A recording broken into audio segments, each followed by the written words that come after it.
Sa Metro Blatter, 10 kinalawit sa sinalakay na publishing company sa Quezon City.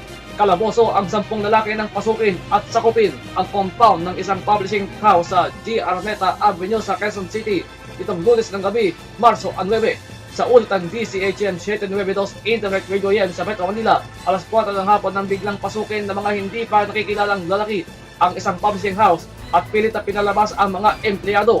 Dahil sa takot ng mga empleyado ay nagsilabasan naman ang mga ito at doon ay agad na kinandado ng mga suspect ang compound. Ayon sa SWAT team ng Quezon City Police District of QCPD, tumagal ng halos 4 na oras ang negosasyon at napilitan na silang pasukin ang compound.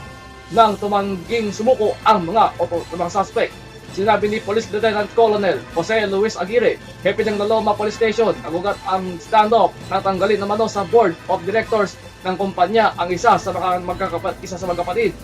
Nasa kustodiya na ng mga otoridad ang mga suspect na 8 sa kanila ang nagpakilalang mga gwardya na natuklasan walang lisensya at nakumpiska sa nila ang 4 na baril at 20 piraso ng bala.